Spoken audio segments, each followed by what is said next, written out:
Bonjour chers internautes, bienvenue pour votre nouveau numéro d'Espace Politique sur News Live. Aujourd'hui nous avons l'honneur et le privilège d'accueillir Jeff Roméo Apanga, vice-président chargé de mission et de relations avec le mouvement et association jeunesse ainsi que membre de l'Union pour la République. Homme de médias, cinéaste et aujourd'hui acteur politique, au cœur de notre discussion se trouve le référendum à venir, un enjeu majeur pour notre société. Nous explorerons les motivations et les implications pour notre société et le soutien au oui, ainsi que l'impact potentiel sur la jeunesse et les associations. Restez pour une discussion avec nous. Bonjour Monsieur Roméo Apanga. Bonjour Madame. Bienvenue sur le plateau de News Live. Je vous remercie pour votre invitation. Alors nous allons rentrer dans le vif du sujet qui n'est autre que le référendum. Après vos différentes sorties, nous avons constaté avec beaucoup de vigilance que vous êtes un partisan du oui. Alors qu'est-ce qui vous a poussé à soutenir le oui pour ce prochain référendum ?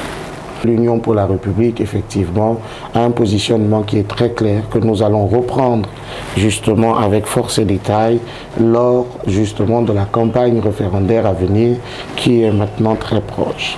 Le positionnement est donc celui du oui. Nous l'avons indiqué à nos différentes sorties. Nous avons dit que notre positionnement est de deux ordres de presse. Deux ordres. Le premier ordre est un ordre de principe. Madame, au lendemain de notre création, nous avons très clairement indiqué que l'Union pour la République se positionnait comme l'allié numéro 1 du comité de transition et de restauration des institutions dans sa marche pour la réforme des institutions en République gabonaise. Nous ne pouvons être alliés et nous opposer aux offres de réforme proposé effectivement par notre principal allié et dans le cas d'espèce celui de la nouvelle constitution de notre République. Et donc nous avons eu un positionnement de principe, celui de dire nous sommes alliés du CTRI, nous soutenons le CTRI dans toutes les démarches qui sont les siennes parce que nous faisons confiance. En choisissant d'être alliés, nous avons fait le choix d'accompagner une entité pour laquelle nous avons jeté notre dévolu parce que nous avons accordé du crédit. Et nous pensons donc que toutes les offres qui sont les siennes sont effectivement de bonne loi, sont de bon intérêt pour le peuple gabonais. Donc c'était un positionnement de principe. La deuxième raison qui est plus récente, qui en réalité vient conforter la première, c'est aujourd'hui la lecture que nous faisons de l'offre constitutionnelle, de l'offre de projet de constitution.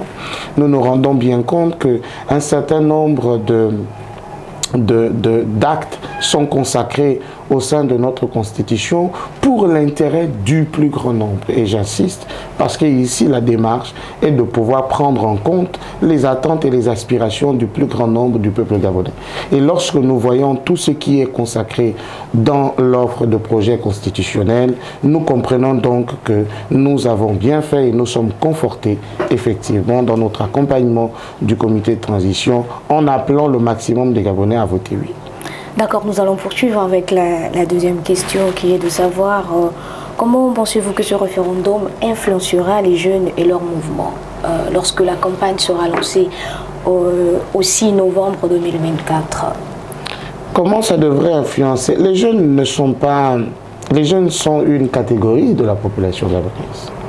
La question de savoir, est-ce que, puisqu'il y a des mouvements vous êtes vice-président et chargé de mission, quel est votre rôle en fait tant dans votre parti, vous êtes en contact permanent avec la jeunesse, en fait avoir une réponse sur cette question?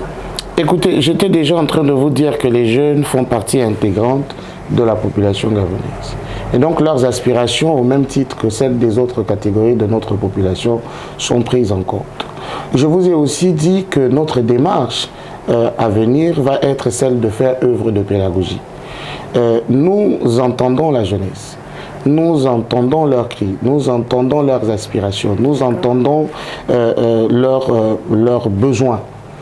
Et nous pouvons voir les réponses qui y sont apportées j'ose espérer que nous en parlerons, mais qui sont apportés dans l'offre de projet de constitution. Et donc, notre travail, toute notre démarche, autant pour moi, va être de leur apporter ou de mettre à leur disposition l'ensemble des propositions allant dans le sens de leur mieux-être, consacré effectivement dans notre loi fondamentale. Et ceci devrait pouvoir permettre effectivement au plus grand nombre d'entre eux de rallier notre positionnement, c'est-à-dire celui du vote en faveur du oui. D'accord, monsieur. Merci pour vos éclaircissements. Nous poursuivons également de savoir quelles sont les priorités en fait de votre parti qui est l'Union pour la République. Quelles sont les priorités de la création de ce parti? Est-ce que ce parti a été créé principalement pour voter le oui au référendum, ou bien c'est un parti politique que vous avez à cœur depuis, ou bien il a été attendu pour inciter la jeunesse à voter le oui? Non, mais écoutez, ce serait réducteur de créer tout un parti juste pour le référendum. Parce que nous constatons bel et bien la création de plusieurs associations qui ne œuvrent que pour dire le oui et le non au référendum. Il y a tellement d'associations qui se créent ici et là, donc on est dans l'obligation de vous demander, est-ce que ce parti est créé seulement juste pour le référendum? Alors, peut-être qu'il faut rappeler un peu l'histoire. Encore une fois de plus, je peux comprendre.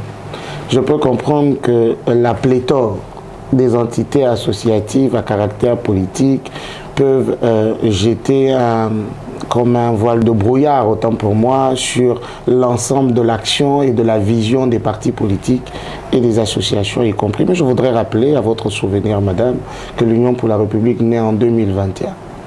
Je voudrais également ajouter à ce rappel qu'en 2023, l'Union pour la République est candidat à la présidentielle et à l'ensemble des postes électifs en République gabonaise. Je voudrais ajouter, madame, qu'au soir des élections de 2023 tronquées, ce n'est un secret de polichinelle pour personne, l'Union pour la République arrive 3e à la présidentielle. D'accord. 3 ans après sa création. C'est dire que l'Union pour la République arrive 2e dans les instances du Parlement et dans les différentes instances locales. C'est dire que l'Union pour la République porte donc une ambition véritable pour le peuple gabonais, et le peuple gabonais le lui a bien rendu, à minima, si on s'en tient aux chiffres officiels. On crée un parti, et nous, à l'Union pour la République, nous le disons avec force et précision, soit pour gérer le pouvoir, soit pour participer à la gestion du pouvoir. Et vous participez à la gestion du pouvoir? Et nous pensons que le positionnement qui est le nôtre actuellement, il n'y a qu'à regarder, dois-je vous faire un dessin, nous participons justement à la gestion du pouvoir. Au niveau de l'Union pour la République, force est de constater, pour s'en féliciter, tout en ayant justement une pincée de gratitude envers justement les dirigeants de notre pays, le crédit qui nous est accordé, notamment au premier d'entre nous, notre président fondateur a quand même eu le privilège, l'insigne honneur d'être appelé par le président de la transition, président de la République, chef de l'État, pour pouvoir être à ses côtés et l'accompagner en qualité de haut représentant personnel. Il n'y en a que 3 sur l'étendue du territoire gabonais, et au nombre des 3, l'Union pour la République est présent. Notre pays, ou notre parti, voudrais-je dire, a l'insigne honneur de pouvoir être représenté dans le 3/4 des institutions de la République de notre pays. Là encore, selon la volonté des plus hautes autorités, vous savez qu'en période de transition, l'essentiel de ceux qui animent la vie publique ont été nommés par l'exécutif. C'est le contexte qui l'oblige, n'est-ce pas? Et donc, une part appréciable a été consacrée à notre parti. Ceci n'est pas que, ne fait pas que, ou du moins ce n'est pas que le reflet d'une complaisance. C'est surtout la reconnaissance d'une offre, et d'une offre appréciée et appréciable par les plus hautes autorités. J'ai envie de revenir sur le propos de reconnaissance. Lorsqu'on parle de reconnaissance, vous avez été nommé d'être un peu plus proche du président de la transition par reconnaissance. La reconnaissance en question, il s'agit exactement de quoi, en fait? 2 millions de Gabonais qui aspirent, parce qu'ayant des compétences, parce qu'ayant des capacités diverses, au milieu de ces 2 millions, il y a que certains parmi nous ont été repérés et choisis. Il faut pouvoir être reconnaissant envers l'autorité de nomination. Mais est-ce que cette reconnaissance naît du fait qu'à compétence égale, un choix est fait? Même si on reconnaît en vous effectivement des capacités à la fois intellectuelles et physiologiques pour pouvoir justement remplir les missions qui vous sont dévolues. Et donc nous disons, il nous faut, toute raison gardée, avoir un brin de reconnaissance vers effectivement les plus hautes autorités qui ont foi en nous pour conduire à leur côté justement la transition de notre pays. D'accord, merci Monsieur Apaga.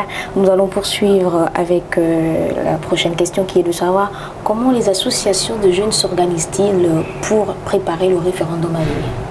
Mais écoute, il n'y a qu'à regarder l'actualité qui prévaut en ce moment. Il y a, encore une fois de plus, je voudrais chaque fois que vous orientez votre question sur la jeunesse, indiquer ici que dans le cas d'espèce, je comprends bien que vous essayez de rester focus sur les fonctions qui sont les miennes à l'Union pour la République, mais je veux vous dire que les jeunes s'organisent exactement comme l'essentiel des forces vives de la nation. Ils ont bien compris l'intérêt et les enjeux du référendum à venir, ils s'emploient à répondre présent. Et en ma qualité, effectivement, de vice-président chargé de mission et de relations avec ces mouvements et associations jeunesse, je ne peux que me satisfaire de l'engouement et du dynamisme de la jeunesse pour pouvoir participer et répondre au présent, au rendez-vous de l'histoire, pour ce qui est justement de l'avenir de notre pays. D'accord. Merci, Monsieur Apanga. Nous poursuivons encore avec cette question un peu pertinente pour vous. C'est de savoir si le oui l'emporte, quelles seraient les étapes concrètes pour mettre en œuvre le changement proposé par rapport au nouveau projet constitutionnel? Bon, déjà, permettez que je vous réponde par une certitude. Madame, le oui l'emportera. Pourquoi? Aujourd'hui, lorsqu'on écoute les retours de nos compatriotes, on ne se pose pas la question de savoir si le oui l'emportera ou pas le oui l'emportera. En revanche, à quel taux? Alors tout l'intérêt pour nous va être effectivement d'intéresser le maximum de nos compatriotes à venir exprimer de façon active, d'accord, ce qu'ils pensent de façon tout à fait passive. Et je crois que le oui l'emportera. Maintenant, à la question de savoir quelle va être la suite est consacrée effectivement dans le projet d'action des plus hautes autorités de notre pays. D'abord, on met en place la loi fondamentale. Une fois cette loi fondamentale mise en place, la hiérarchie des normes étant, il y a certaines dispositions de notre loi fondamentale qui vont être traduites en différents textes de loi pour donner force et détail justement à la pensée et à la volonté consacrée dans la loi même.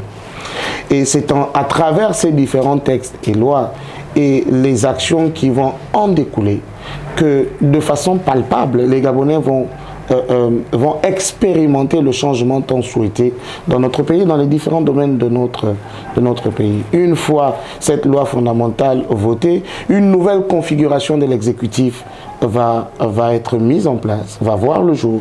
Une nouvelle coloration justement du pouvoir législatif et judiciaire va justement voir le jour, et une nouvelle animation de la vie publique avec un corollaire en termes d'action, en termes de retour palpable des attentes des Gabonais vont être justement expérimentées par chaque compatriote pour le bonheur et le bien du plus grand nombre.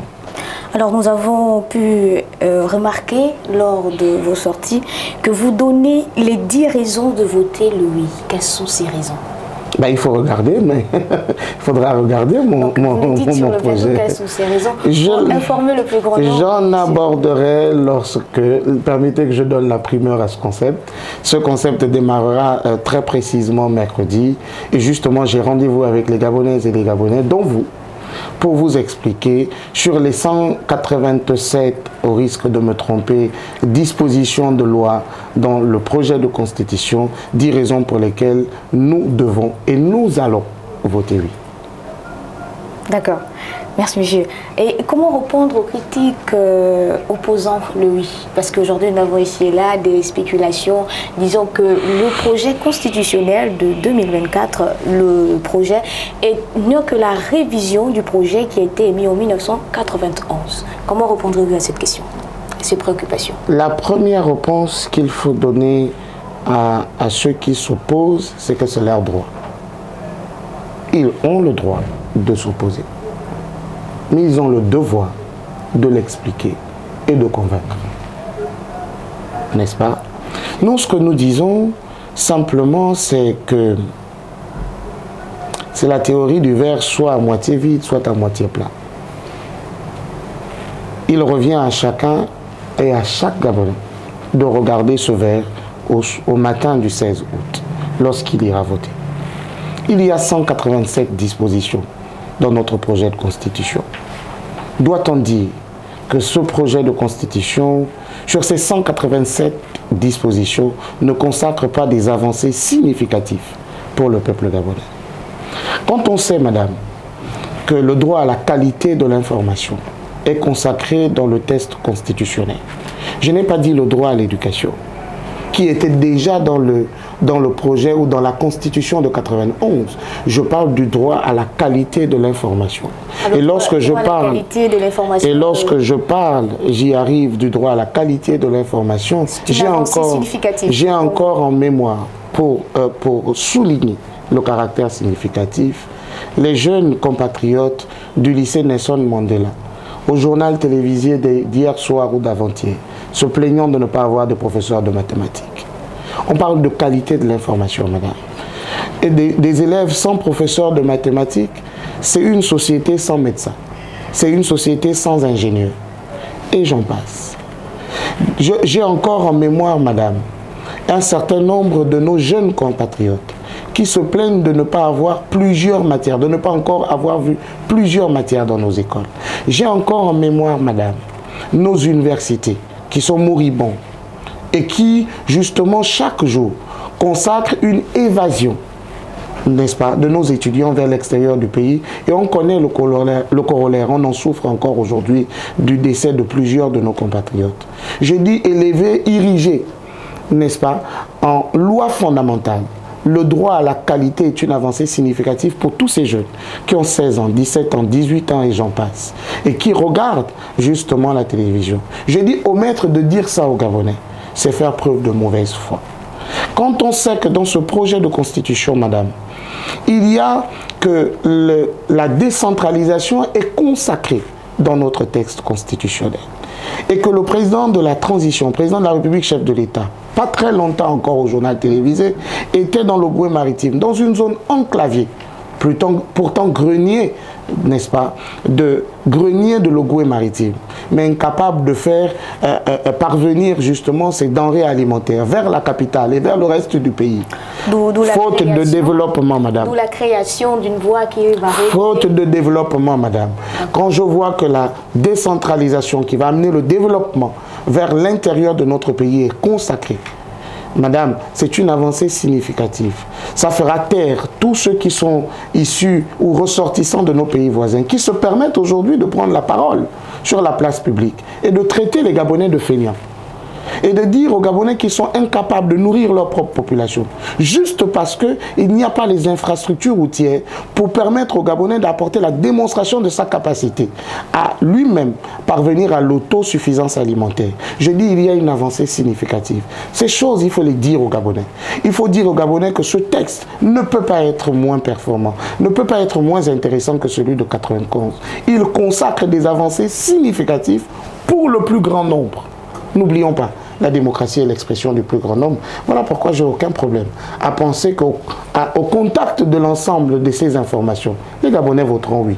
Notre rôle à nous n'est pas simplement qu'ils votent oui, mais qu'ils soient le plus grand nombre à voter oui au soir du 7 août et nous nous y employons.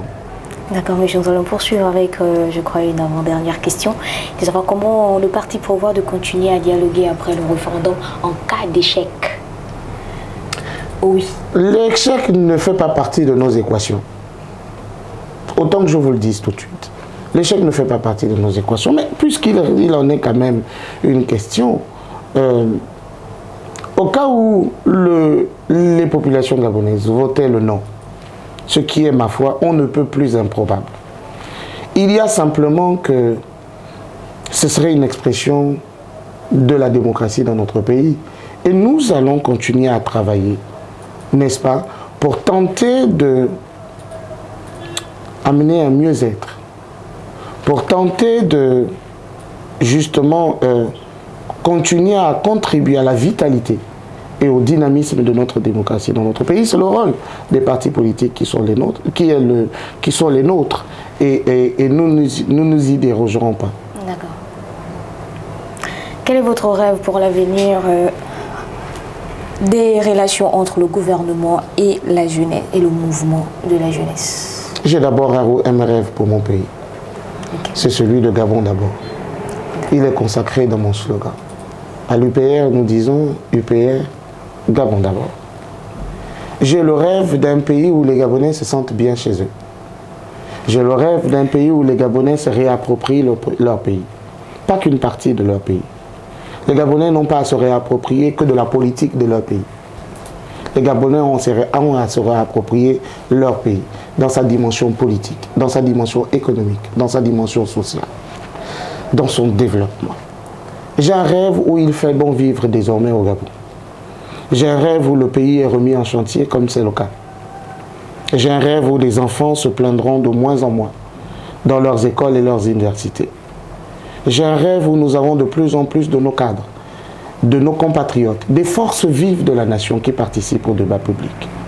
C'est dommage que nous n'en avons pas parlé, mais j'ai voulu vous rappeler, madame, que la Constitution de 91 jusqu'à 2023 consacrait une participation, une démocratie participative et multipartite.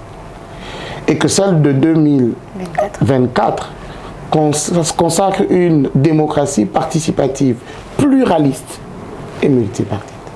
Ce qui intègre, madame, les associations, la société civile en général. Ce qui intègre toutes les forces vives de notre pays. Donc une véritable réappropriation des Gabonais, de leur Gabon et du développement de leur pays. Et c'est le rêve qui est le nôtre. Celui des rapports entre les dirigeants et la jeunesse, composante importante effectivement de notre pays. Mon rêve est simplement, non pas d'avoir des gouvernants qui simplement font une place prépondérante, significative, à la hauteur de la proportion que représente la jeunesse dans la démographie de notre pays, mais celle d'une jeunesse plus consciente, plus entrevenante, plus engagée et surtout plus concernée par le devenir de notre pays, car nous l'avons toujours dit, le Gabon de demain nous appartient. Elle sera ce que nous avons décidé aujourd'hui d'en faire. Et alors, pour décider de changer le Gabon et de s'approprier notre pays, pour vous, il est nécessairement mieux de voter le oui au prochain référendum. Absolument. C'est vos derniers mots. Alors, nous arrivons au terme de cette émission qui n'est autre que l'espace politique. Monsieur Apanga, avez-vous un dernier mot à adresser à nos internautes par rapport à la prochaine ouverture de l'élection du référendum, le 6 novembre prochain? Merci beaucoup, madame.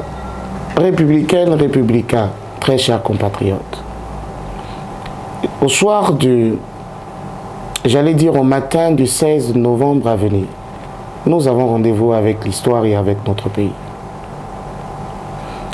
Il faut que deux choses nous soient dites de façon très claire et précise. La première, c'est qu'aucun d'entre nous ne donnera raison à son absence lors du vote référendaire du 16 novembre prochain. Si nous sommes Gabonais. Et si la restauration de notre dignité compte autant pour nous que pour nos gouvernants, nous nous devons d'envoyer un signal fort. C'est celui de dire, c'est mon pays, alors je m'exprime. Comme je vous l'ai dit lors de la campagne référendaire à venir, nombre de compatriotes viendront à votre rencontre pour vous expliquer le pourquoi le oui ou le pourquoi le non. Qu'importe, il est impérieux que chacun d'entre nous et qu'aucun Gabonais ne soit absent au vote du 16 novembre à venir. Pour ce qui me concerne, et en ma qualité de vice-président en charge des mouvements et associations jeunesse pour l'Union pour la République. Je voudrais solennellement nous inviter non pas seulement à voter, mais à voter utile, à voter pour un Gabon meilleur, à voter pour la concrétisation de notre décentralisation, à voter pour la qualité de l'éducation, à voter pour une expression beaucoup plus élargie des forces vives de notre nation, à voter pour un Gabon meilleur. Votons le oui, car de ce oui dépendra le Gabon de demain. Merci beaucoup. Je sais compter sur l'engagement patriotique de chacun d'entre nous et je sais compter sur notre présence. Le 16 novembre à venir, je vous remercie. Alors, chers internautes, nous arrivons à la fin de cette émission. Merci de nous avoir suivis une fois de plus et retrouvons-nous pour la prochaine édition. Et restez connectés sur News Live, le monde en direct.